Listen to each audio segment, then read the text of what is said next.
환영합니다. 3월 학력평가 윤리와 사상 해설 강의를 맡은 저는 한보라입니다.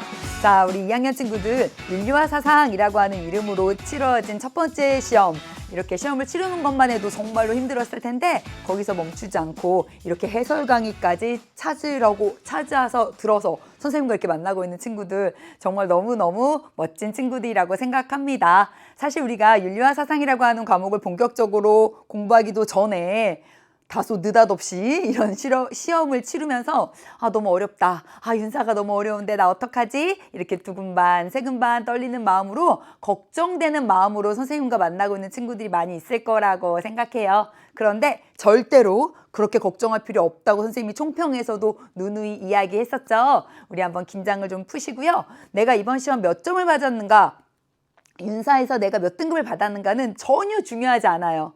총평에서도 여러 번 이야기한 것처럼 우리는 아직 윤사를 배우지 않았잖아요.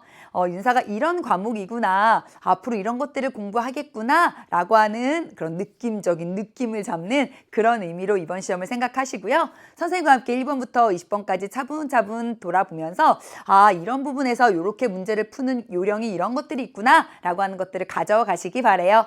이렇게 선생님과 함께 문제 푸는 요령을 잘 익히면 앞으로 공부할 윤사, 훨씬 더 핵심적인 내용들을 더 효과적으로 공부하는데 큰 도움이 될 거라고 생각합니다. 자, 우리 한번 심호흡 크게 하시고요. 1번부터 찬찬히 살펴보도록 할게요. 자, 1번 문항입니다. 다음 가상편지를 쓴 고대 동양 사상가가 강조하는 삶의 태도로 가장 적절한 것은 했어요.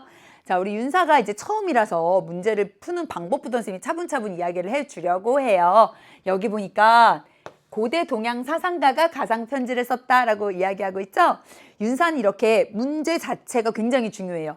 이렇게 문제를 묻는 거 발문이라고 합니다. 이 발문 안에 굉장히 큰 힌트를 늘 주어요. 여기 보니까 고대라고 하는 시간적인, 시대적인 힌트를 주고 있고요. 동양이라고 하는 지역적인 힌트를 주고 있어요.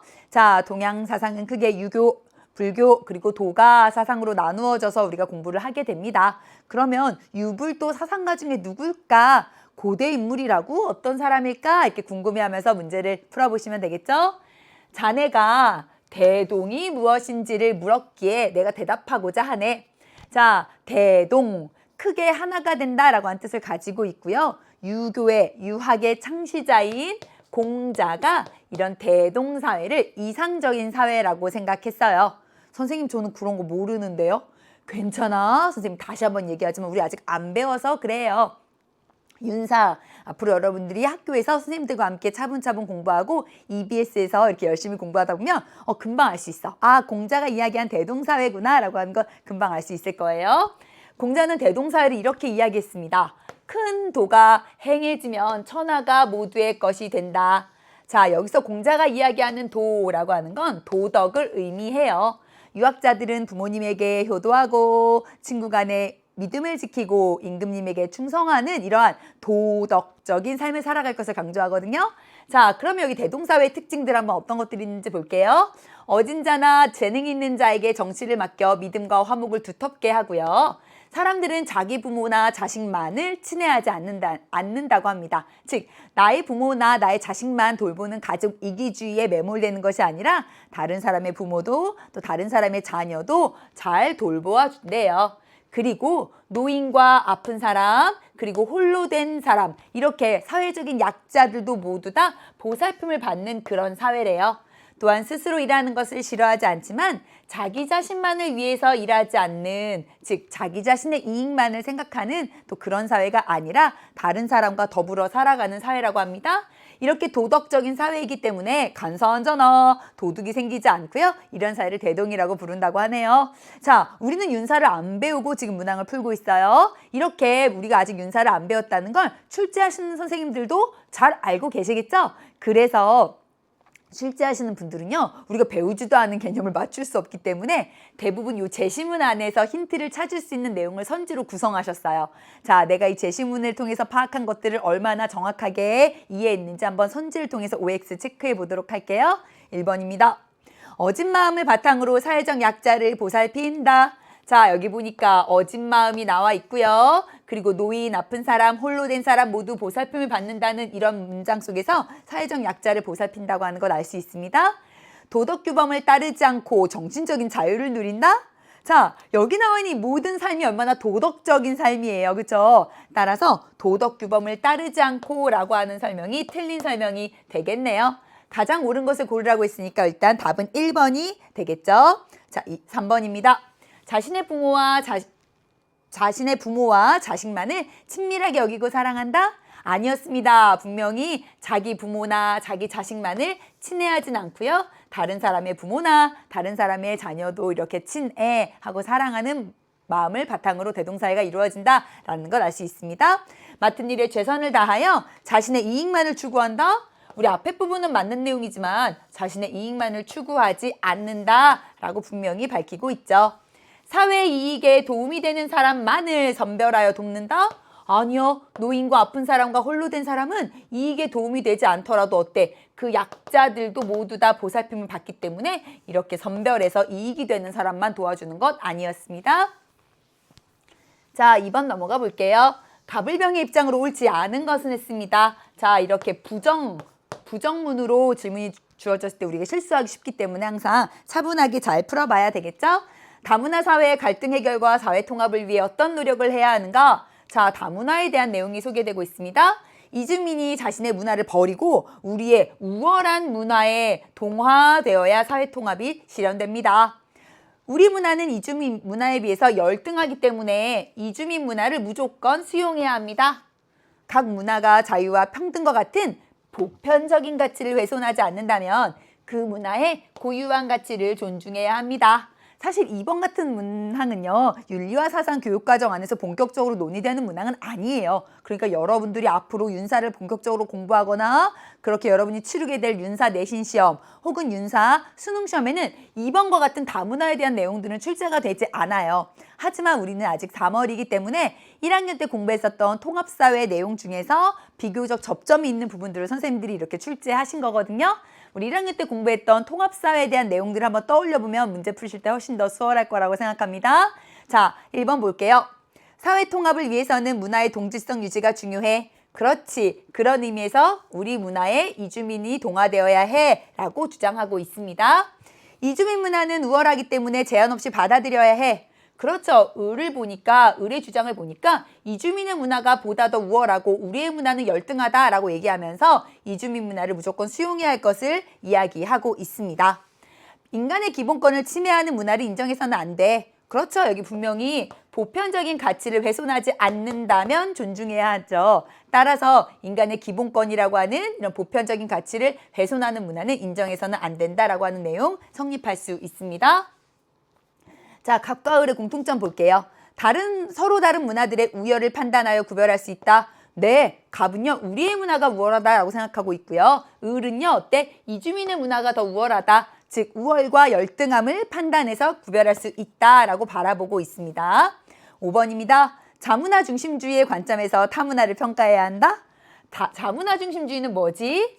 그렇죠. 우리의 문화가 다른 나라의 문화보다 훨씬 더 우월하다라고 생각하는 입장이잖아요. 그런데 을은 보니까 이주민의 문화가 더 우월하다라고 보고 있고요. 병은 각 문화의 고유한 가치를 인정하는 문화 상대주의적 입장에서 문화를 바라보고 있기 때문에 자문화 중심주의라고 볼 수 없겠죠. 옳지 않은 것 답은 5번이 되겠습니다. 자, 3번입니다. 다음을 주장한 고대 서양 사상가 입장으로 가장 적절한 것은? 하고 묻고 있습니다. 자, 고대의 서양 사상가라고 하네요. 최고선인 행복이 무엇인지 알려면 인간의 기능에 대해 생각해 보아야 한다. 자, 행복이 최고의 선이다 라고 이야기한 고대 서양 사상가는 아리스토텔레스예요. 아리스토텔레스는 인간이 가지고 있는 특별한 기능을 바로 이성적인 활동이다 라고 생각했고요.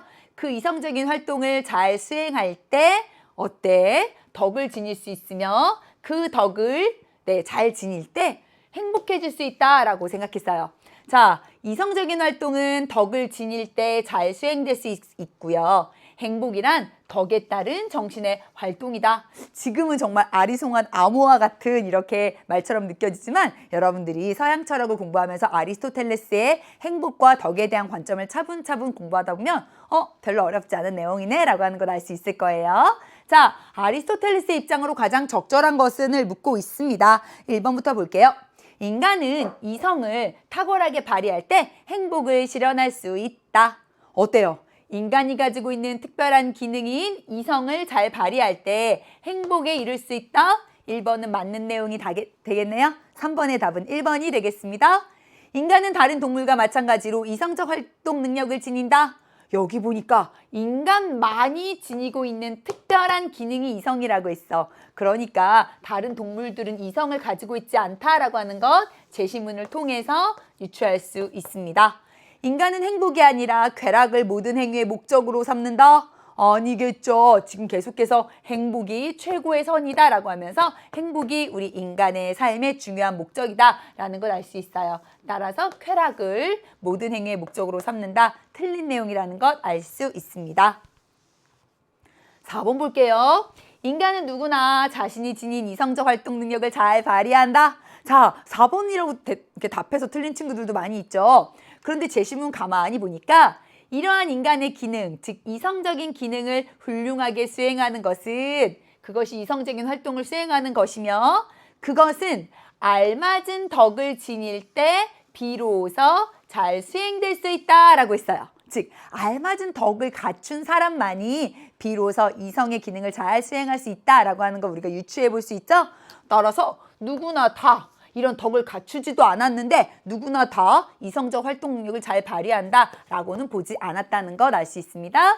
인간은 덕이 없더라도 이성적 활동을 훌륭하게 수행할 수 있다? 역시 아니죠. 알맞은 덕을 지닐 때 이런 이성이 잘 수행될 수 있다라고 계속해서 이야기하고 있기 때문에 우리 4번과 5번 모두 다 잘못된 선지다라고 하는 거 제시문을 통해서 분석할 수 있었습니다. 자, 4번 한번 볼게요. 고대 동양 사상가입니다. 자, 이제 드디어 또 동양 사상가가 나왔네요. 스스로 덕을 소중히 품고 화합의 마음을 키우며 천지 자연을 따르는 자를 진인이라고 한대요. 자, 자연에 따라 사는 사람을 진인이라고 보았대. 우리 이 진인과 같은 사람을 이상적인 인간으로 본 고대 동양의 사상가는 바로 도가 사상가인 장자예요. 역시 여러분들이 도가 사상을 공부하다 보면 쉽게 이해할 수 있는 내용입니다. 자, 그런데 진이는 눈에 보이는 대로 보고 들리는 대로 들으며 마음이 움직이는 대로 하되 본래의 자연스러운 마음으로 돌아온대요. 그러면서 진이는 마음이 비어 있어 자연에 억지스러운 것을 끼워 넣지 않는다. 즉 자연스럽게 자연의 순리에 따라 살아가는 이런 도가 사상의 면모를 보여주고 있어요. 우리 중학교 때 도덕 시간에 도가의 대표적인 어떤 삶의 모습으로 무위자연, 인위적인 것이 없이 스스로 그러한 자연스러운 삶을 중시했다라고 하는 걸 알고 있잖아요. 이런 내용을 바탕으로 예스라고 대답할 질문을 골라볼게요. 1번입니다. 인간은 자연의 주인으로서 만물을 지배해야 하는가? 아니요. 도가에서는 인간이 만물의 주인이라고 보지도 않고요. 지배해야 한다라고도 보지 않았어. 단지 인간도 자연의 일부이기 때문에 자연의 질서를 잘 따라가고 자연에 따라서 자연에 순응하면서 살아갈 것을 이야기하죠. 자연은 인간 중심적 관점에서 인식되어야 할 대상인가? 즉 인간이 주인공이고 자연은 인간의 삶을 유용하게 도와주는 도구일 뿐이야. 이렇게 인간 중심적 관점에서 자연을 바라보는 것 도가 사상과 맞지 않죠? 계속해서 자연에 따르는 삶에 대해서 이야기하고 있으니까요. 3번입니다. 인간은 자연에서 벗어나 인위적인 규범을 만들어야 하는가? 아까 분명히 인위적인 것을 끼워 넣지 않는다라고 했었죠? 무위 자연을 생각하면 틀렸다는 거 알 수 있어요. 자연은 인간의 풍요로운 삶을 위해 이용되어야 할 도구인가? 이런 거 아니라고 했었죠? 5번, 죄송해요. 5번입니다. 인간은 자연의 흐름을 거스르지 않고 순리에 따라 자연에 따라 그렇게 살아가야 한다라고 보고 있죠. 우리 1학년 때 통합사회 공부할 때 인간 중심주의와 생태 중심주의 공부했었습니다. 그런 내용들 한번 떠올리면서 도가 사상과 연결해서 풀 수 있는 그런 문항이었어요. 자, 5번 볼게요. 이번에는 동양사상가다라고만 주어졌네요. 읽어보겠습니다. 진정한 힘은 육체적인 능력이 아니라 불굴의 의지에서 나온대요. 그러면서 힘사, 즉 폭력이라고 하는 단어가 나왔습니다. 힘사가 동물의 법이라면 힘사 하고 비폭력이라고 해석을 해주었죠. 힘사는 인간의 법이다. 이러한 비폭력은 악을 행하는 압제자의 의지에 온순하게 굴복한다는 뜻이 아니라 압제자의 이런 잘못된 의지에 맞서는 불굴의 의지를 가지고 맞서는 일에 자신의 온 영혼을 바친다는 뜻이다. 이러한 삶의 법칙 아래 한 개인은 불의에 도전하여 자신의 명예, 종교, 영혼을 구할 수 있다. 즉 잘못된 압제자에 대해서 불굴의 의지를 가지고 비폭력적으로 맞서는, 평화적으로 맞서는 그런 삶을 얘기하고 있어요. 자, 여러분들이 윤사 공부하다 보면 간디의 아힘사의 윤리를 배우게 되거든요. 여러분 잘 알고 있는 비폭력을 바탕으로 시민불복종을 이야기했었던 간디의 사상이구나. 자, 한번 적절한 것을 골라보도록 하겠습니다. 기억입니다. 불의에 대한 저항은 평화적으로 이루어져야 한다. 그렇죠. 분명히 이런 불의, 잘못된 이런 압제자의 의지에 대해서는 저항할 수 있다고 했어요. 그런데 그 저항은 폭력의 사용으로 인한 것이 아니라 오히려 비폭력적으로 이루어져야 한다. 맞는 내용이 되겠습니다. 아마 친구들이 기억을 몰라서 틀린 친구들이 많이 있었죠? 이런 비폭력과 또 이런 문장들을 통해서 연결 지으면서 기억이라고 하는 걸 찾아낼 수 있었구나. 니은 볼게요. 압제에 저항하기 위해서는 불굴의 의지가 필요하다. 그렇죠. 압제에 저항하기 위한 불굴의 의지 강조하고 있습니다. 불의에 맞서 싸우기보다는 조건 없이 타협해야 돼. 맞서 싸우지 말고 타협하고 굴복해? 그런 뜻이 아니라 라고 분명하게 나와 있었죠. 리을입니다. 압제에 저항하는 개인의 불복종은 정당화될 수 있다. 왜? 그러한 불복종, 그러한 평화적인 불복종을 통해서 자신의 명예, 종교, 영혼을 구할 수 있다라고 보고 있기 때문에 맞는 내용이 되겠네요. 답은요. 그렇죠. 기억, 니은, 그리고 리을이 되겠습니다. 자, 6번 넘어가 볼게요. 친구들이 이제 우리가 윤사를 이제 처음 문항을 푸는 거기 때문에 내용 자체보다는 오히려 문제의 형식 이런 것들을 좀 익히는 게 훨씬 더 중요하거든요. 자, 6번처럼 이렇게 일러스트와 함께 두 사상이 이렇게 대비돼서 출제가 되는 거 윤리와 사상 문항에서 아주 전형적으로 자주 출제가 되는 유형이에요. 자, 일단 그걸 기억해 두고 보겠습니다. 다음 가상대화의 스승은 고대 서양 사상가래요. 이 사상가 입장으로 적절한 것입니다. 스승님, 어떻게 해야 행복에 이를 수 있습니까? 무지를 자각하고 덕이 무엇인지 알아야 유덕하게 행동하며 행복에 이를 수 있습니다. 따라서 성찰을 통해 영혼을 돌봐야 하지요. 자, 너 자신의 무지를 스스로 깨달아라.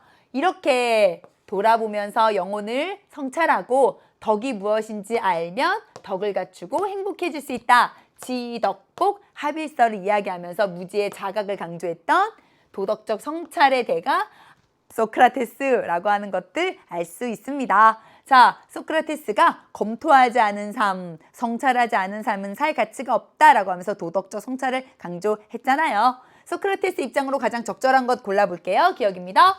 참된 삶에 이르기 위해서 무지를 자각해야 한다. 그렇죠. 분명히 무지를 지금 자각하고 알아야 한다라고 했기 때문에 기억 맞는 내용이 되겠네요. 니은입니다. 덕이 무엇인지 모르더라도 행복에 이를 수 있어. 아닌데 여기 보니까 덕이 무엇인지 알아야지 덕을 갖추게 되고요. 그럴 때 행복에 이를 수 있다라고 분명하게 이야기하고 있습니다. 따라서 모르더라도 행복해질 수 있다는 틀린 내용이 되겠네요. 디귿입니다. 영혼을 수련하기 위해서 자기 자신에 대한 성찰이 필요하다. 그렇죠? 영혼을 잘 돌보기 위해서 성찰이 필요하다. 제시문에 나와 있는 내용이었습니다. 리을입니다. 정신적 가치가 아니라 세속적 가치를 추구해야 해. 세속적 가치는요, 말 그대로 세상에 속해 있는 돈, 명예, 권력 이런 것들을 뜻하죠. 소크라테스가 성찰을 통해서 진정으로 무지를 자각하고 덕이 무엇인지 알면서 자신의 영혼을 돌봐야 한다고 이야기하면서 이렇게 내면의 성찰을 강조하잖아요. 그러니까 이런 겉으로 보이는, 바깥으로 보이는 부나 명예와 같은 세속적 가치를 추구해야 한다는 소크라테스의 주장과는 거리가 먼 내용이라는 것 알 수 있습니다. 자, 7번 볼게요. 갑과 갑과 을의 입장을요 이렇게 순서대로 탐구하려고 한대요. 7번도 역시 너무너무 중요한 문제입니다. 이 형식이 중요해요. 이런 순서도 형식도 역시 윤사 교육과정에서는 늘 출제가 되고요. 여러분들이 조금 더 익숙해지면 나중에 3학년 정도 되거나 2학년 좀 후반부에 가면 순서도가 보다 더 복잡해져서 3명의 사상가까지 쭉 등장하거든요. 정말 빠짐없이 출제가 되는 유형이니까 잘 기억해두고 좀 친해지길 바래요. 자, 보겠습니다. 갑입니다. 다수의 횡포는 큰 해악이다. 자, 여기 보니까 다수의 횡포에 대해서 분명하게 경계하고 있어요. 집단의 생각이 일정한 한계를 넘어 개인의 독립성을 간섭해서는 안 된다. 개인의 독립과 자유를 다수가 간섭해서는 안 된다고 보고 있네요. 개인의 자유에 대한 간섭은 타인에 대한 해악을 방지하는 경우에만 정당하다. 즉, 우리가 누군가의 자유를 간섭할 때 그것이 정당화되려면 다른 사람에 대한 해악을 방지하는 경우로 한정되어야 한대요. 다른 사람에게 피해를 주는 것, 그것을 막기 위해서만 개인의 자유에 간섭할 수 있지, 다른 사람에게 피해를 주지 않는 한 개인의 자유는 간섭해서는 안 된다라고 보고 있죠? 갑은 개인의 자유를 강조하는 자유주의 입장입니다. 미래 자유주의 사상이었어요. 을입니다. 나의 역사는 내가 나의 정체성을 도출해내는 공동체의 역사 속에 편입되어 있다. 우리는 자신의 도덕적 정체성을 가족과 같은 공동체의 구성원 자격 속에서 발견한다. 즉, 개인의 정체성을 구성하는 것은 공동체다라고 이야기하면서 공동체를 강조하는 공동체주의의 모습이었습니다. 맥킨타이어의 주장이었어요. 1학년 때 통사 시간에 정의관을 공부하면서 자유주의적 정의관과 공동체주의적 정의관을 공부한 적 있죠? 자유주의와 공동체주의에 대한 이런 논의, 윤리와 사상 교육과정 속에 결합되어 있기 때문에 문항으로 출제가 되었습니다. 자, 갑은요, 지금 보니까 자유주의의 관점에서 서술이 되어 있었고요. 을은 공동체주의의 관점에서 서술이 됐어요. A에는 예, 아니오라고 대답할 지문이 들어가야 되겠고요. B에는 갑이 예라고 대답할 지문, C에는 을이 예라고 대답할 지문이 들어가면 됩니다.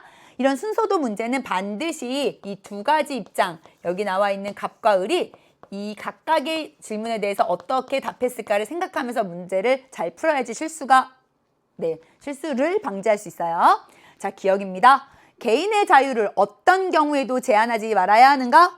아까 분명히 개인의 자유에 대한 간섭도 이런 경우에는 정당화될 수 있다고 보았기 때문에 어떤 경우에도 제한하지 말아야 하는가는 틀렸어요. 공동체주의자들도 당연히 인정하지 않겠죠? 따라서 A에 들어갈 수 없습니다. 개인에게 해를 주는 관습을 강요하지 말아야 하는가? 자, 분명히 갑은요, 개인의 자유를 강조하고 있기 때문에 그 개인에게 해를 주는 관습, 이런 거 함부로 강요하지 말 것을 강조하면서 개인의 자유를 중시할 거예요. 따라서 B에 들어갈 말 맞죠? 자, 디귿과 리을은 C만 보면 되기 때문에 공동체주의 입장이 맞는지만 보시면 됩니다. 디귿입니다. 각 개인의 정체성은 공동체 속에서 형성되는 것인가? 아까 분명히 그렇다라고 제시문에서 얘기하고 있죠? 맞고요. 공동체는 개인의 자유 실현을 위한 수단에 불과한 것인가? 공동체라고 하는 건 개인의 자유 실현, 이게 제일 중요한 거고 이걸 위한 수단에 불과해. 자, 이렇게 바라보는 건 개인의 자유를 보다 더 중시하는 자유주의자들의 입장이죠. 공동체주의자들이 이렇게 보지 않습니다. 오히려 공동체주의자들은 공동체가 개인의 정체성을 구성하는 아주 중요한 요소가 되고요. 개인에게 도덕적 의무를 부여하는 아주 중요한 역할을 한다라고 보고 있기 때문에 리을에 대해서 아니오라고 대답할 거예요. 따라서 7번의 답은요, 니은과 디귿이 되겠네요. 자, 고대 동양 사상가 입장으로 옳지 않은 것은 했습니다. 진리는 양극단을 떠난 중도에서 말하는 것이니 소위 이것이 있기에 저것이 있고 이것이 일어나기에 저것이 일어나며 이것이 없기에 저것이 없고 이것이 사라지기에 저것이 사라진다는 것이다. 친구들은 아직 낯설겠지만 이 사상은요, 석가모니의 불교 사상이에요. 석가모니는 진리라고 하는 것은 중도, 즉 극단적인 쾌락도, 극단적인 고행도 아닌 중도에서 찾을 수 있다라고 보면서 세상 모든 만물이 서로 이렇게 연결돼서 존재하고 연결돼서 사라진다라고 하는 연기설을 주장하거든요. 자, 그러면서 석가모니는 오온을 인간을 구성하는 5요소, 5개의 덩어리다라고 이야기했어요. 오온, 즉 색, 수, 상, 행, 식 이런 5개의 어떤 덩어리로 이루어진 것이 인간인데 그런 인간의 존재도요. 끊임없이 이런 연기의 법칙에 따라 끊임없이 생겨나고 소멸하기 때문에 고정불변하지 않는다. 나라고 하는 존재도 고정불변하는 그런 실체가 아니라 언제나 변화하는 것이다 라고 하는 걸 깨닫고 집착하지 않을 것을 이야기하죠. 자, 옳지 않은 거 좀 어려운 문항이었거든요. 같이 분석해 볼게요. 1번입니다. 오온에 대한 집착에서 벗어나라. 즉, 이 오온 5개의 덩어리는 끊임없이 생멸하는 일시적인 것이라는 걸 알고 거기에 집착하지 말아라. 그렇죠. 맞는 내용이 되겠죠. 답은 1번입니다. 아니, 죄송해요. 틀린 걸 고르라고 했으니까 1번은 일단 맞는 내용입니다. 2번입니다. 세상 만물은 서로 의존해서 존재한다. 그렇죠. 이것과 저것이 모든 세상 만물이 서로 연결돼서 존재하는 것, 연기설의 기본이었죠. 영원히 변하지 않는 자아를 찾아야 한다. 여기 분명히 인간을 구성하는 것이 오온이라고 했는데 오온은 끊임없이 변화한다. 생겨나고 소멸하면서 변화한다 라고 했기 때문에 영원히 변하지 않는 자아 이런 건 불교에서 인정하지 않습니다. 틀린 거 고르라고 했으니까 답은 3번이 되겠네요. 깨달음을 얻기 위해 중도를 실천해야 한다. 맞는 내용이 되겠고요. 모든 현상은 원인과 조건에 따라서 즉 이렇게 연결되어서 생멸하고 있다. 역시 맞는 내용이 되겠습니다. 자, 근대 서양 사상가가 이번에는 부정의 대답을 할 질문으로 알맞은 것을 고르라고 했어요. 자, 공리의 원칙이 소개되어 있습니다. 공리의 원칙은 이해 당사자의 행복을 증가시키는 행위는 승인하고 그 행복을 감소시키는 행위는 승인하지 않고 인정하지 않는 도덕과 입법의 원칙이다라고 했어요. 자, 이때 행위는 한 개인의 모든 행위를 가리킬 뿐만 아니라 정부의 모든 정책을 말하는 것이다. 즉, 한 개인의 도덕적인 생활뿐만 아니라 정부의 정책이나 법을 만들 때에도 당사자들의 행복을 증가시키는 공리의 원칙에 따라서 이루어져야 한다라고 보고 있어요. 우리는 행위에 따른 쾌락과 고통의 양을요, 몇 가지 기준으로 7가지 기준으로 측정해서 최대의 행복을 추구해야 한다. 친구들 들어봤죠? 최대 다수의 최대 행복이라고 하는 공리의 원칙을 주장했던 양적 공리주의자 벤담의 주장이에요. 벤담이 아니요 라고 대답할 질문을 한번 골라보겠습니다. 고통보다 쾌락을 증가시키는 행위를 추구해야 하는가? 네, 그렇죠. 분명히 여기 보니까 행복을 증가시키는 행위, 즉 쾌락을 증가시키는 행위라고 하는 걸 알 수 있습니다. 최대 다수에게 최대 행복을 주는 행위가 바람직한 행위인가? 그렇죠. 최대 다수에게 최대 행복을 주는 행위, 그런 행위가 공리의 원칙에 따른 바람직한 행위다라고 바라보죠. 공리의 원칙은 도덕의 원칙이며 정책 결정의 원칙인가? 그렇죠. 도덕의 원칙이며 법이나 정책을 결정할 때도 이 공리의 원칙에 따라서 이루어져야 한다라고 제시문에서 분명하게 주고 있습니다. 행위의 결과와 상관없이 그 자체로 옳은 행위가 있는가? 자, 이거 좀 어려웠죠? 그런데 여기 보니까 행위의 결과에 상관없이 그 자체로 옳은 행위라고 하는 표현이 있어요. 자, 벤담, 공리주의자들의 입장에 따르면요. 결과와 상관없이 그 자체로 옳은 건 없어요. 우리가 어떤 행위가 일어나고 나서 그 행위의 결과를 따져봤을 때 그 행위의 결과가 많은 사람들에게 많은 행복을 준다면 그것은 선이다. 즉 최대 다수의 최대 행복에 기여한다면 그러한 행위가 선이다라고 바라본다는 건 행위의 결과를 따져본다는 거예요. 그 결과가 최대 다수의 최대 행복에 도움이 되느냐 안 되느냐 이런 것들을 따져보는데 중요한 기준이 된다는 거죠. 따라서 결과와 상관없는 것 이런 것은 내 공리주의자들은 인정하지 않겠죠. 9번의 답은 4번이 되겠네요. 5번입니다. 쾌락과 고통의 양을 계산할 수 있는 기준 이런 7개의 기준을 벤담은 제시했습니다. 자, 10번입니다. 다음을 주장한 서양 사상가의 이상사회에 대한 입장을 한번 골라보라 라고 했어요. 윤리와 사상 교육과정의 4대단원, 마지막 대단원의 처음 시작이 이렇게 이상사회에 대한 논의가 나오거든요. 유토피아 나와 있습니다. 유토피아는 비슷한 말과 풍습, 시설, 법률을 가진 이런 마을로 구성되어 있대요. 성인들은 남녀 모두 생산적인 노동에 종사한대요. 아, 누구는 일하고 누구는 일 안 하고 그런 게 아니라 평등하게 같이 일을 하는구나. 그런데 노동은 매일 6시간으로 제한되고요. 8시간은 잠자고 남은 시간은 이렇게 사용할 수 있대요. 또한 사유재산이 없고 사유재산이 없다는 건 어때? 이렇게 함께 생산한 것을 함께 소유한다는 거구나. 그런 의미에서 재화는 필요한 만큼 나누어 가질 수 있대요. 토머스 모어의 유토피아라고 하는 이상사회에 대한 글이었습니다. 자, 옳은 것 한번 골라볼게요. 기억입니다. 모든 사회 규범이 사라져? 아니요, 분명히 법률이 존재합니다. 자, 모든 규범이 사라진 건 아니고요. 생산과 또 이런 소유에 있어서 평등이 실현된 사회다. 맞죠? 누구나 일하고 함께 소유합니다. 필요 이상의 노동을 하지 않아도 돼. 그렇죠. 하루에 6시간으로 노동이 제한되기 때문에 우리를 힘들고 어렵게 하는 그런 막 초과 근무 이런 거 없는 사회입니다. 개인의 능력에 따라 분배가 이루어지는 사회? 아니요. 분명히 능력이 아니라 어때? 필요한 만큼 가져갈 수 있는 필요에 따라 분배가 이루어지는 사회라는 거 알 수 있죠? 답은 니은, 디귿이 되겠습니다.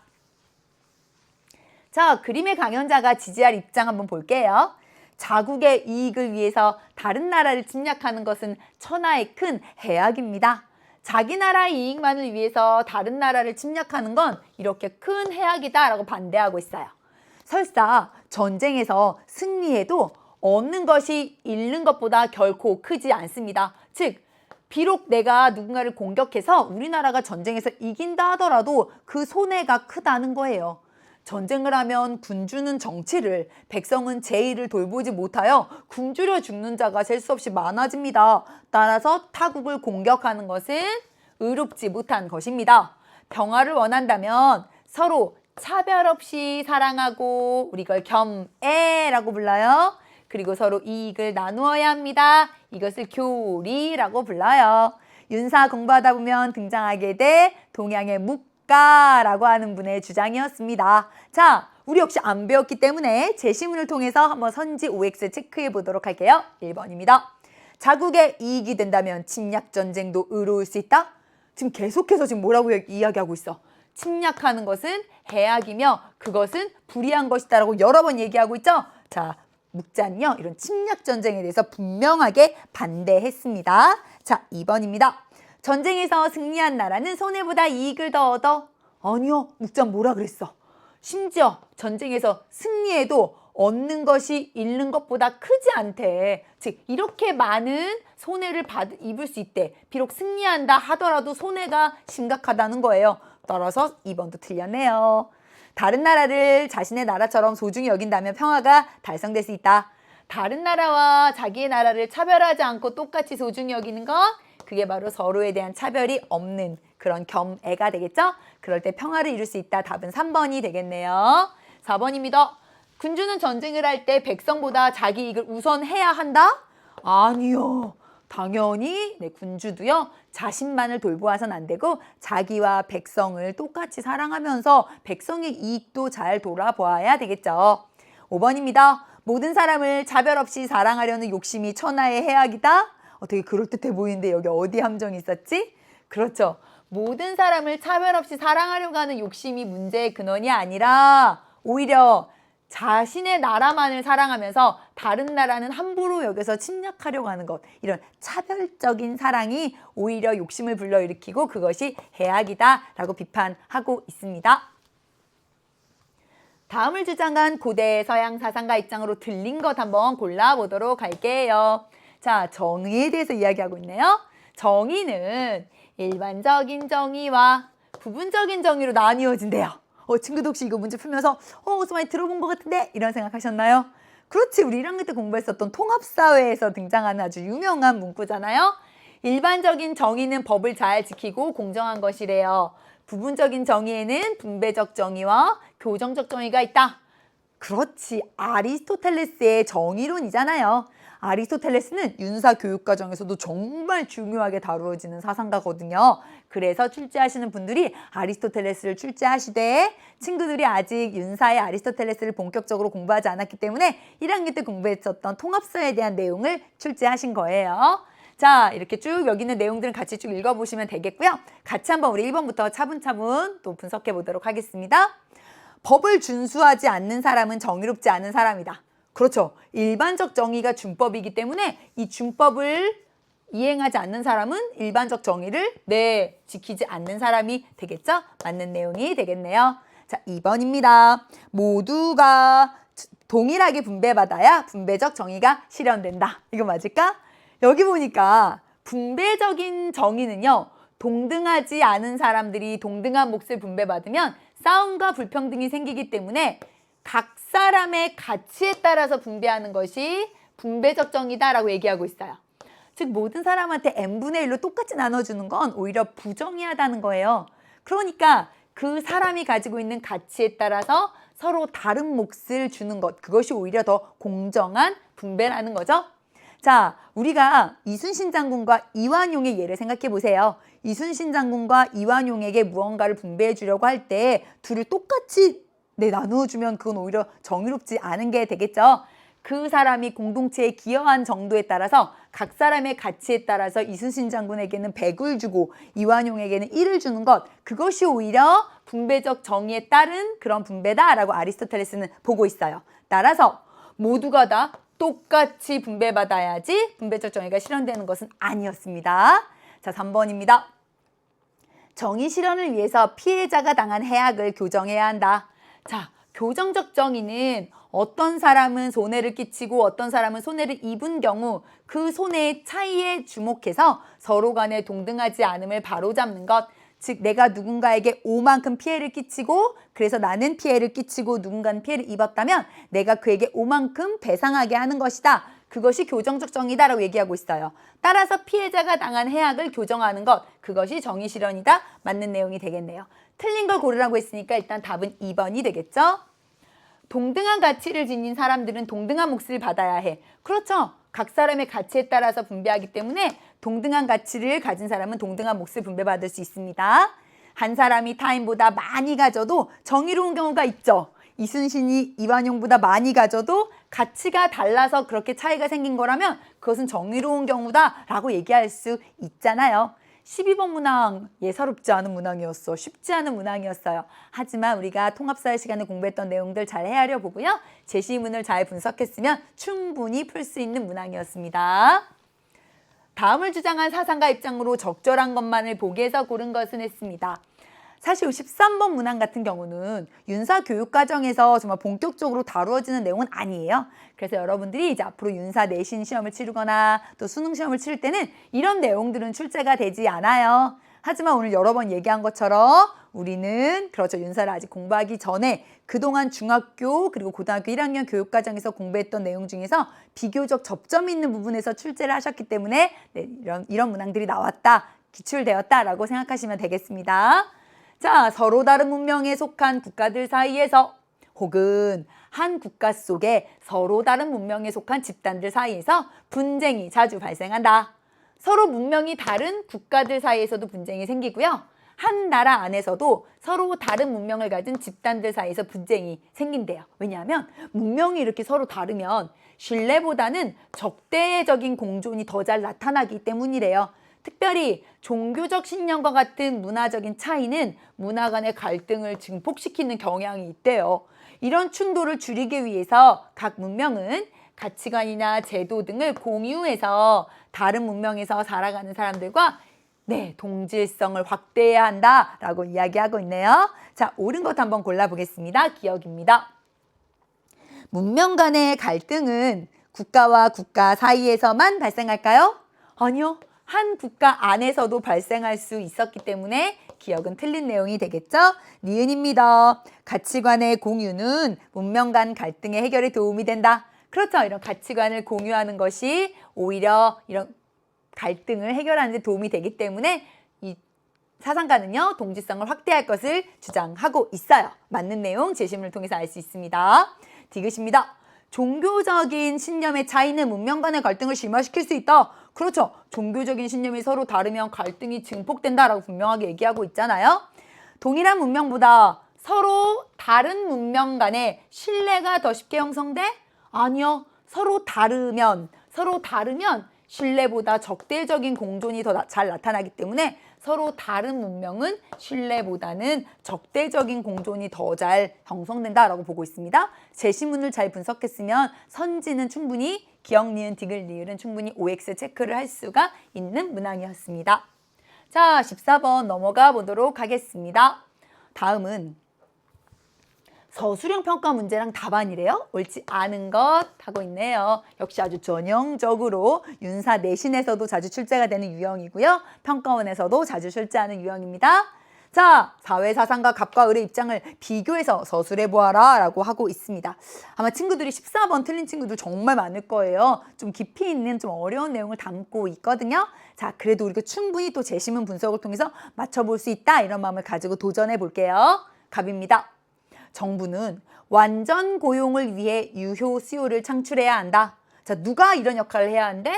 정부가 이런 역할을 해야 한대요. 그러니까 뭔가 정부가 많은 기능, 역할을 해야 할 것을 이야기하고 있구나. 그런데 정부가 해야 하는 역할이 뭐래요? 완전 고용이래요. 그리고 유효 수요 창출이래요. 자, 완전 고용이라고 하는 건 우리 시민들이 완전히 고용된 상태, 즉 실업률을 낮추는 일을 국가가 적극적으로 해야 한대요. 즉, 여러 가지 공공근로 사업을 만들어서 실업률을 좀 낮추는 역할을 해야 한대요. 자, 이렇게 국가가 실업률을 낮추고 여러 사업을 벌리면서 그런 공공근로에 참여한 사람들에게 월급을 준다, 일당을 준다라고 생각해 보세요. 그럼 사람들은 그렇게 국가로부터 받은 월급이나 일당을 가지고 시장에 나가서 물건을 살 거 아니에요? 시장에 나가서 물건을 살 수 있는 힘, 그것을 유효 수요라고 하거든요. 이런 것들을 국가가 적극적으로 창출해야 한다. 이 과정에서 정부의 기능은 당연히 확대되겠지만 개인의 창의력이 작용할 시장을 그렇다고 싹 없애자는 건 아니다. 시장은 여전히 자본주의적 질서로 남아있대 국가가 이런 중요한 기능을 해야 한다. 우리 이런 입장을 수정자본주의라고 불러요. 윤사 공부하다 보면 깊이 있게 공부할 내용이고요. 사실 우리 이거 통합사회 시간에도 기본적인 내용들은 공부했기 때문에 떠올릴 수 있습니다. 대표적으로 케인즈 같은 사상가가 수정자본주의를 주장했었죠. 을입니다. 정부는 계획 경제를 통해 경제 문제를 해결해서는 안 된다. 정부가 막 이렇게 시장에서 어떤 계획을 통해서 이런 경제 문제를 해결하려고 한다? 난 거기에 대해서 반대세. 계획 경제는 노예의 길로 우리를 이끌기 때문이야 라고 하면서 얘기합니다. 경제적인 자유는 개인이 선택할 권리를 가질 때 가능하다. 즉 시장은 개인의 자유, 기업의 자유가 마음껏 발휘될 수 있도록 그렇게 내버려 두어야지 정부가 이래라 저래라 간섭해선 안 된다. 시장에 더 많은 자유를 줄 것을 얘기하고 있습니다. 우리 을과 같은 이런 입장을 뭐라고 부를까? 그렇죠. 신자유주의라고 부르고요. 하이에크라고 하는 사상가가 대표적이에요. 자, 옳지 않은 것 한번 풀어볼게요. 기억입니다. 사적 소유를 폐지해서 경기 침체를 해결해야 한다. 사적 소유를 폐지하자는 건 뭐야? 사유재산 제도를 버리자는 거예요. 그럼 그 이야기는 자본주의를 버리자는 거잖아. 얘들아 어때? 수정자본주의는 분명하게 아까 뭐라고 얘기했어? 개인의 창의력이 작용할 시장의 영역, 사유재산제도의 영역은 남아있는 거잖아요. 따라서 우리 기업과 같이 말할 수 없겠네요. 틀린 내용을 고르라고 했으니까 일단 답은 기억이 되겠죠? 니은입니다. 정부가 시장에 적극적으로 개입해서 실업 문제를 해결하기 위해서 완전 고용에 힘써야 한다라고 주장했고요. 을은요. 시장의 자생적인 질서, 시장의 자유로운 그 질서에 맡겨서 경기 침체를 해결해야 한다라고 보고 있죠. 개인과 기업의 경제활동을 저해하는 각종 규제를 좀 풀어서 실업 문제를 해결할 수 있다. 즉 개인과 기업의 경제활동을 좀 자유롭게 좀 내버려두는 그러한 신자유주의적인 모습이 리을에 잘 담겨 있습니다. 또한 수정자본주의와 신자유주의는 공통적으로 시장 경제 체제를 바탕으로 한 자유로운 경제활동 이 자체에 대해선 인정해야 한다. 둘 다 자본주의다라고 하는 공통점이 있다는 것들은 여러분 알고 있을 거라고 생각해요. 옳지 않은 것을 골라라 라고 했으니까 답은 1번이 되겠네요. 자, 15번입니다. 고대 동양 사상가 갑과 을의 입장을요. 또 하나 중요한 건 알죠? 그래요. 벤 다이어그램으로 표현하려고 해요. 역시 윤사 시험에서 늘 빠지지 않고 출제가 되는 부분이고 실수가 많이 일어날 수 있는 부분입니다. 그러니까 벤 다이어그램 푸는 방법도 선생님이랑 같이 한번 또 탐구해 봐요. 일단은요. 갑과 을이 누군지 알아야 되겠다. 갑입니다. 이는 사람의 마음이고 의는 사람의 길입니다.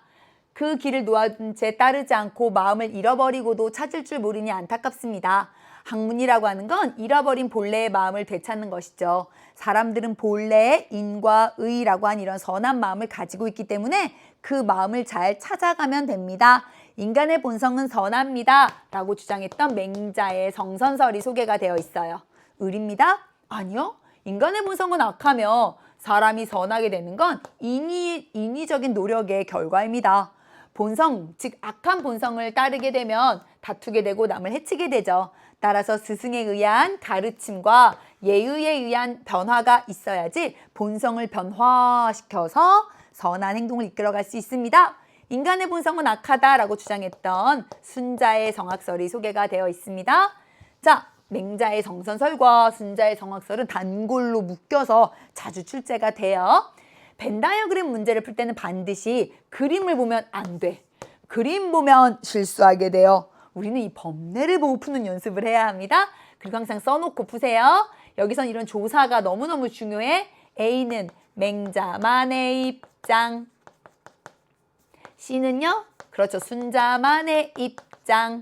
그리고 B가 맹자와 순자의 공통점이었습니다.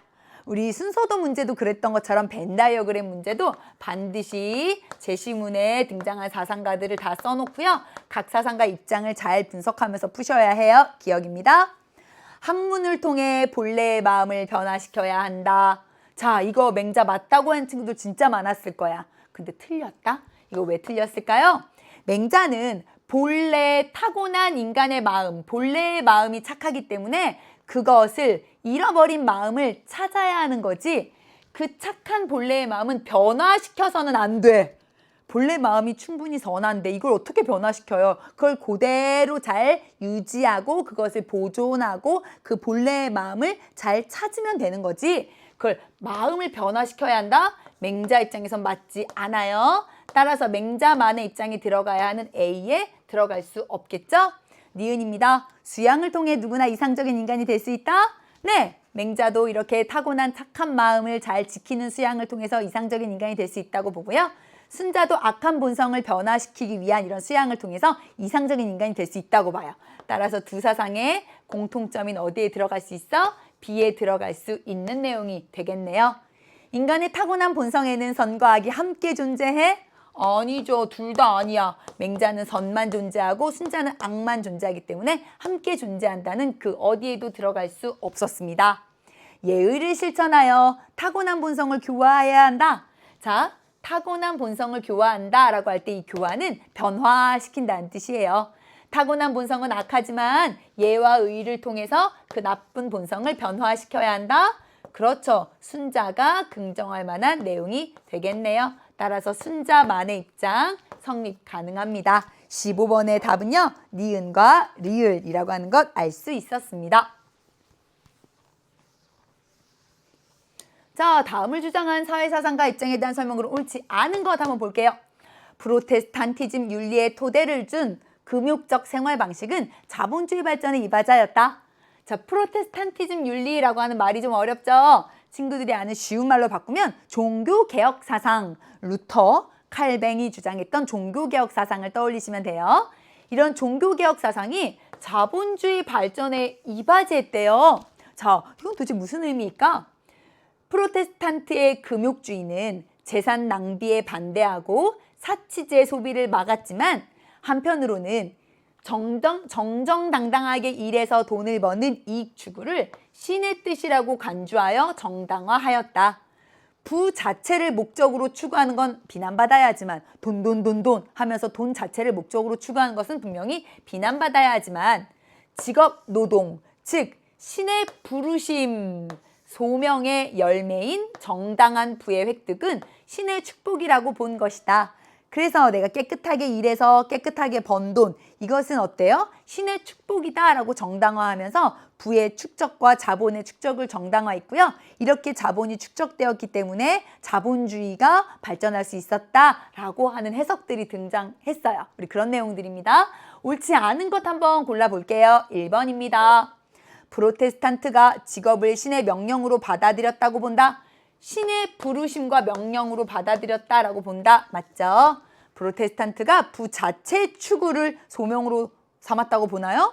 아니죠. 여기 보니까 부 자체를 목적으로서 추구하는 것은 분명히 비난받아야 한다라고 보았기 때문에 부 자체의 추구는 소명이 아니었습니다. 16번의 답은 우선 2번이 되겠네요. 프로테스탄트가 근면 성실한 직업 노동을 중시했겠죠? 왜? 이 직업이라고 하는 것을 신의 그렇죠. 부르심으로 보았기 때문에 이렇게 근면 성실한 노동을 이야기했습니다. 금욕주의가 자본주의 발전에 기여했다라고 분명하게 보고 있죠. 첫 번째 문장에서 확인할 수 있었고요. 직업으로서 얻은 부를 정당화했다라고 하는 내용도 역시 계속해서 여러 문장을 통해서 확인해 볼 수 있었습니다. 자, 근대 서양 사상가 입장에서 A에게 제시할 수 있는 조언으로 가장 적절한 것은 어려운 문제였어요. 친구들 정말 많은 실수가 있었던 문항일 것으로 예상됩니다. 도덕의 원리와 행복의 원리를 구분하는 것이 이들 둘 사이의 대립을 의미하는 것은 아니다. 즉, 도덕의 원리와 행복의 원리는 구분될 수 있다라고 보고 있는 거예요. 순수한 실천 이성은 우리가 행복에 대한 모든 요구를 포기하는 것을 바라진 않는다. 우리가 너 행복에 대한 마음 다 갖다 버려. 이렇게 얘기하는 건 아니라는 거예요. 단 그것이 바라는 것은 의무가 문제가 될 때, 즉 어떤 도덕적인 의무에 관련해서는 자연적인 경향성, 내 마음이 자연스럽게 향하는 것. 쾌락은 좋아하고 악은 고통은 싫어. 혹은 저 사람 너무 불쌍해. 불쌍한 사람을 도와줘야 되겠어. 라고 내 마음이 그냥 이렇게 자연적으로 흐르는 이런 자연적인 경향성이나 나 자신의 행복에 대해서는 전혀 고려하지 말아야 한다는 것뿐이다 라고 했어요. 우리가 실제로 삶에서 도덕의 원리와 행복의 원리를 구분할 수 있고요. 행복 자체를 다 갖다 버려라 라고 얘기하는 건 아니야. 하지만 분명한 사실은 도덕을 얘기할 때는, 즉 의무를 얘기할 때는 행복은 생각해서는 안 된다. 자연적 경향성은 생각해서는 안 된다. 오직 의무에 따라서 이것이 옳은 것이야. 그럼 난 이것을 해야 할 의무가 있어. 이렇게 의무에 따라서만 행위해야 한다라고 보고 있는 거죠. 자, 축구 시합을 한 후에 피곤한 상태에서 A는 할머니가 무거운 짐을 들어달라는 부탁을 받고 도와드릴지 핑계를 댈지 고민하고 있어요. 자, 근대 서양 사상가는 바로 의무론의 대가인 칸트였어요. 칸트가 A에게 해줄 수 있는 조언 보겠습니다. 쉬고 싶은 욕구를 충족하는 것이 의무라는 걸 알아라. 여러분, 쉬고 싶은 욕구를 충족하는 건 자연적 경향성에 따르는 거예요. 그런 것들은 고려하지 말아라. 그런 것들은 의무가 될 수 없다라고 보고 있습니다. 행복은 도덕의 목적이기 때문에 자신의 행복을 우선시해야 해? 아니요. 분명히 칸트는 얘기했죠. 도덕적인 의무를 문제 삼을 때는요, 행복은 전혀 고려하지 말아야 한다라고 보고 있습니다. 많은 사람들로부터 칭찬받을 수 있는 행동, 칸트는 그런 것들을 해라라고 얘기하지 않았어. 칭찬받는다고 꼭 좋은 건 아닙니다. 자연적 욕구가 아니라 의무의식에 따른 행위를 해야 합니다. 그렇죠. 이게 정답이 되겠네요. 도덕적으로 옳은 것을 실천하겠어라는 그런 의무의식에 따른 행위가 도덕적인 행위였습니다. 할머니에 대한 동정심, 할머니가 너무 불쌍해서요. 이렇게 동정심에서 비롯된 행위는 도덕적인 행위라고 볼 수 없다라고 칸트는 이야기하거든요. 17번의 답은 4번이 되겠습니다. 다음 사회사상의 입장으로 가장 적절한 것은 했네요. 우리는 인류의 구성원으로서 인간 존엄을 존중해야 한다. 자, 인류의 구성원 그리고 인간 존엄을 존중해야 한다라고 얘기하고 있어요.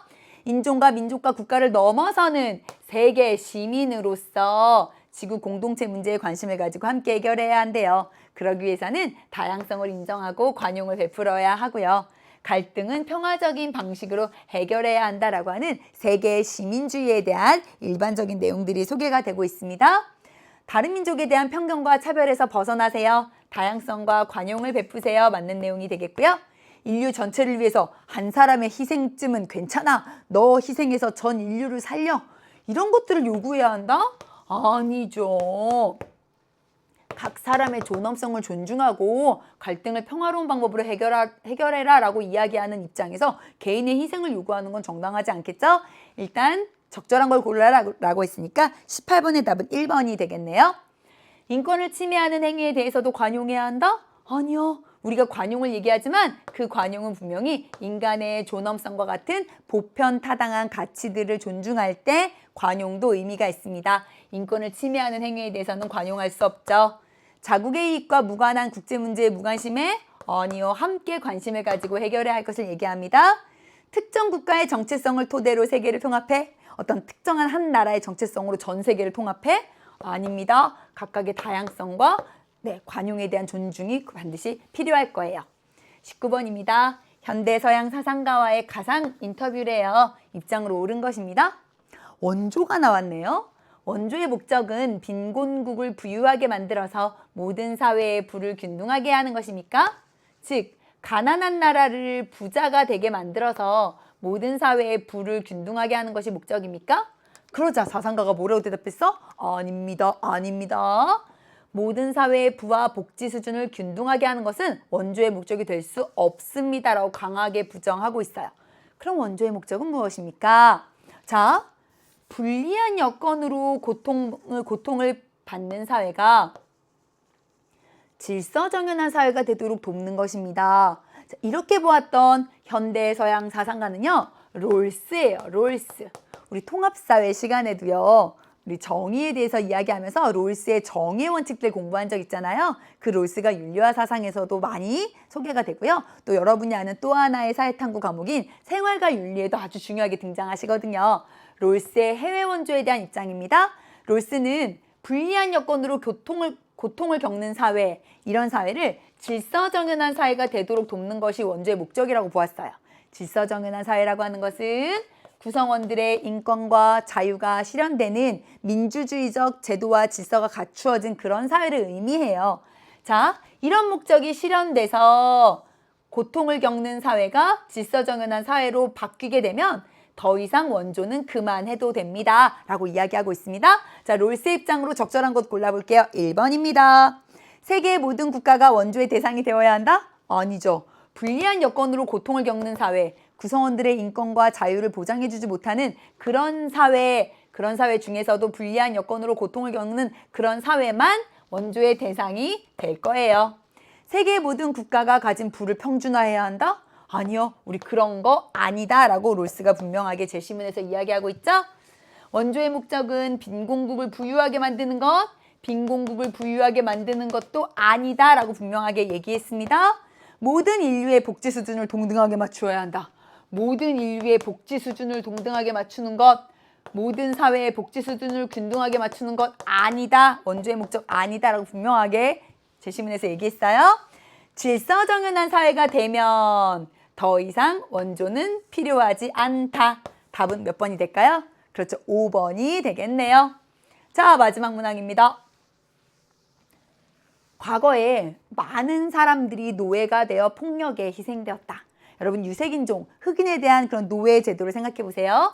노예가 돼서 맞고 때리고 이런 수많은 폭력에 의해서 희생됐다는 거야. 이러한 직접적인 폭력이 있었어요. 그런데 이런 직접적인 폭력은 이후에 노예 제도라고 하는 어떤 폭력으로, 구조적인 폭력으로 확산되었고요. 이것이 오늘날에는 인종주의라고 하는 문화적인 폭력을 낳았대요. 즉, 폭력을 직접적인 폭력과 구조적인 폭력과 문화적인 폭력으로 구분하면서 인간의 존엄과 기본적인 욕구를 침해하는 모든 것을 폭력이라고 규정했던 갈퉁의 유명한 어떤 평화에 대한 논의예요. 갈퉁은 폭력을 직접적, 구조적, 문화적 폭력이라고 구분하면서 이것은 어디에서도 시작될 수 있고 전달된다. 진정한 평화는 이런 모든 종류의 폭력이 완전하게 사라진 상태이며 평화적인 수단을 통해서 달성되어야 한다라고 보고 있습니다. 자, 갈퉁의 입장에서 맞는 것 한번 체크를 해보도록 할게요. 진정한 평화는 전쟁의 종식만으로는 실현되지 않는다. 맞죠? 왜? 폭력에는 직접적인 폭력 외에도요, 구조적, 문화적 폭력도 있잖아요. 즉, 구조적, 문화적인 폭력은요, 전쟁이 끝났다고 해서 완전하게 사라지는 게 아니기 때문에 전쟁의 종식만으로는 실현되지 않습니다. 억압과 차별을 철폐하기 위해서 직접적인 폭력을 사용해야 한다? 그거 옳지 않죠? 분명히 갈퉁은요, 모든 평화는 평화적인 수단을 통해서 달성되어야 한다라고 보고 있기 때문에 직접적인 폭력의 사용은 안 됩니다. 직접적인 폭력이 없는 곳에서도 구조적인 폭력이 존재할 수 있었죠. 자, 직접적인 폭력이 사라진 이후에도 이런 여러 사회 제도라고 하는 이러한 구조적인 폭력은 남아있을 수 있습니다. 불평등을 정당화하는 사상과 이념은 폭력으로 정의될 수 있다. 네, 이런 불평등을 정당화하는 사상과 이념도 문화적 폭력이라고 우리가 정의 내릴 수 있습니다. 따라서 답은요. 그렇죠. 무가 답이 되겠네요. 자, 우리 이렇게 해서 20번까지 차분차분 풀어보았습니다. 선생님이 총평에서도 이야기했고 여러 번 이야기한 것처럼 어떤 문항을 내가 맞췄냐 틀렸냐, 이번 윤사 점수가 몇 점이냐 중요하지 않다고 했어요. 내가 윤사를 처음 공부하는 첫 시작을 기분 좋게 했다. 이런 유형들이 앞으로 계속 내가 풀게 될 윤사의 기본 유형이구나 라고 하는 것 기억하시고요. 우리 총평에서 약속했던 것처럼 다양한 EBS의 좋은 강의들과 함께 여러분의 윤사 꿈을 넘어서 만점을 보기 원합니다. 꿈을 향해 달려가는 여러분을 응원합니다. 우리 모두 파이팅!